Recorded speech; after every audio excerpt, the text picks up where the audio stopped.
म र मेरा दुलन्ते साथीहरू अहिले 3700 मिटर उचाइमा रहेको कोर्चन डाँडामा छौँ। यो ग्रेट माछापुच्छ्रे ट्रेल पदयात्रा अर्थात् खुमै डाँडाको उच्च भाग हो।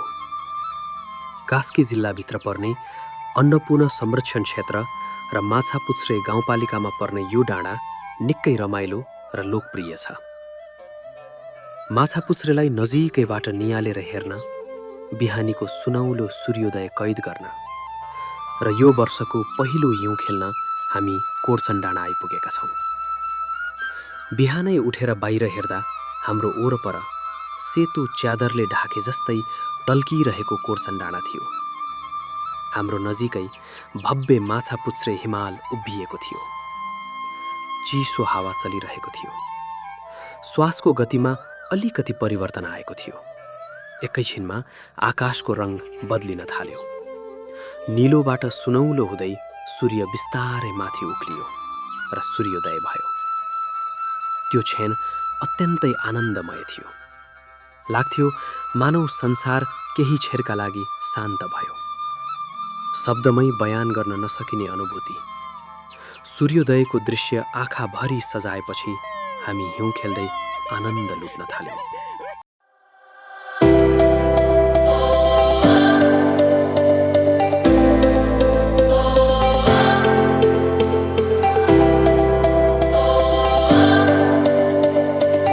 हामी चाहिँ माथि बसेका थियौँ, तर तल बस्ने साथीहरू चाहिँ र 4 बजे उठेर आइसक्नु भएको चाहिँ यहाँ तापेर बस्दै हुनुहुन्छ। उताबाट चाहिँ सनराइज स्टार्ट हुँदैछ।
ल हामी चाहिँ कुर्चनबाट फर्किसक्यौँ।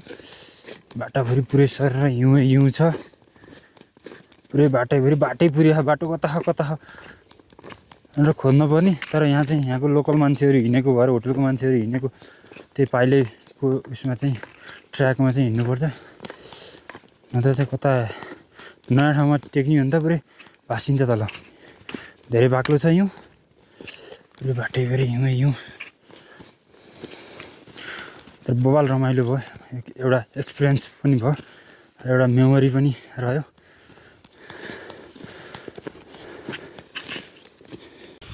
ल यता गाइज अब चाहिँ हामी हिउँ खेलेर बबाल रमाइलो भयो। हिउँ खेलियो, एकैछिन मजा गरियो, हानाहान गरियो, हानाहान त गरेको होइन, खेलियो। अब चाहिँ हामी बाटाभरि पुरै हिउँ छ, यहाँ पुरै जमेर पानी भयो, धेरै छामी हिँड्नुपर्छ, यहाँ चिप्लो छ बाटो पुरै। अब चाहिँ हामी यो हिरोले हेर्छौँ।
यस्तो राम्रो ठाउँ छ यहाँ है। तपाईँहरूलाई पनि यदि घुम्न मन छ भने, खुमाई डाँडा घुम्न मन छ भने तपाईँहरू चाहिँ लालीगुराँस फुलेको ठाउँ बेलामा आउँदाखेरि चाहिँ राम्रो हुन्छ। किन बाटाभरि पुरै लालीगुराँस, विभिन्न थरीका लालीगुराँसहरू। अहिले चाहिँ बल्ल मुना पलाउँदैछन्। अब मुना पलाइसकेपछि लालीगुराँस फुलेको बेलामा आउनु भने पुरै विभिन्न थरीका लालीगुराँसहरू देख्न पाउनुहुन्छ तपाईँले। पुरै जङ्गलले पुरै रातो, डाँडै रातो देखिन्छ लालीगुराँसले।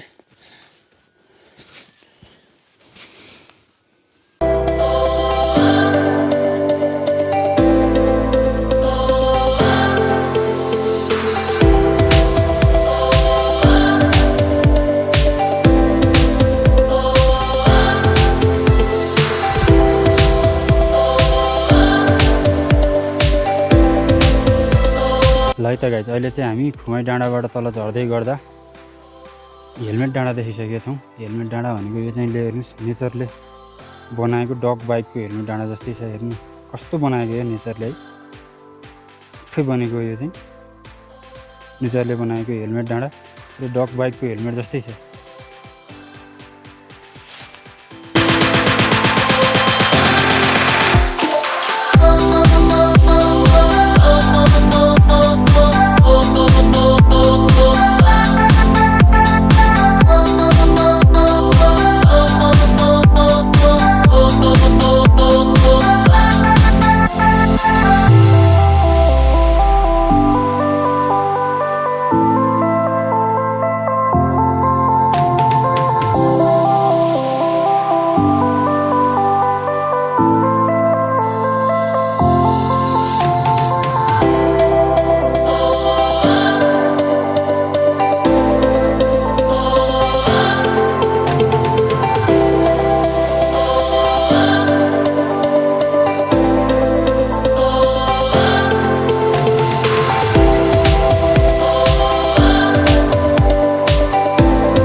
खै त यहाँ चाहिँ माथि गाडीहरू बाटोहरू जाने बाटो छैन पुरै सामान चाहिँ पुरै रासनदेखि त लिएर सबै होटलको सामानहरू पुरै खच्चडमा हो बोकाउनु